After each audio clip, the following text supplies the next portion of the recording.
In this guide, I'm going to show you guys how can you change the name of any app on your iPhone.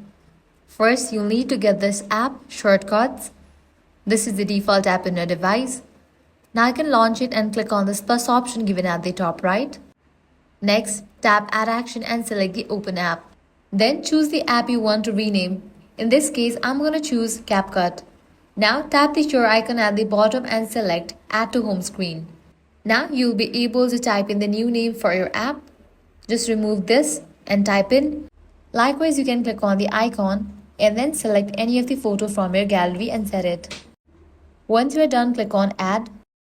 Now in your home screen, you'll be able to find that icon. Clicking on that, the selected app will appear. So this is how you can easily rename any app on your iPhone. If this guide helped you out, do not forget to like, share and subscribe. Thanks for watching.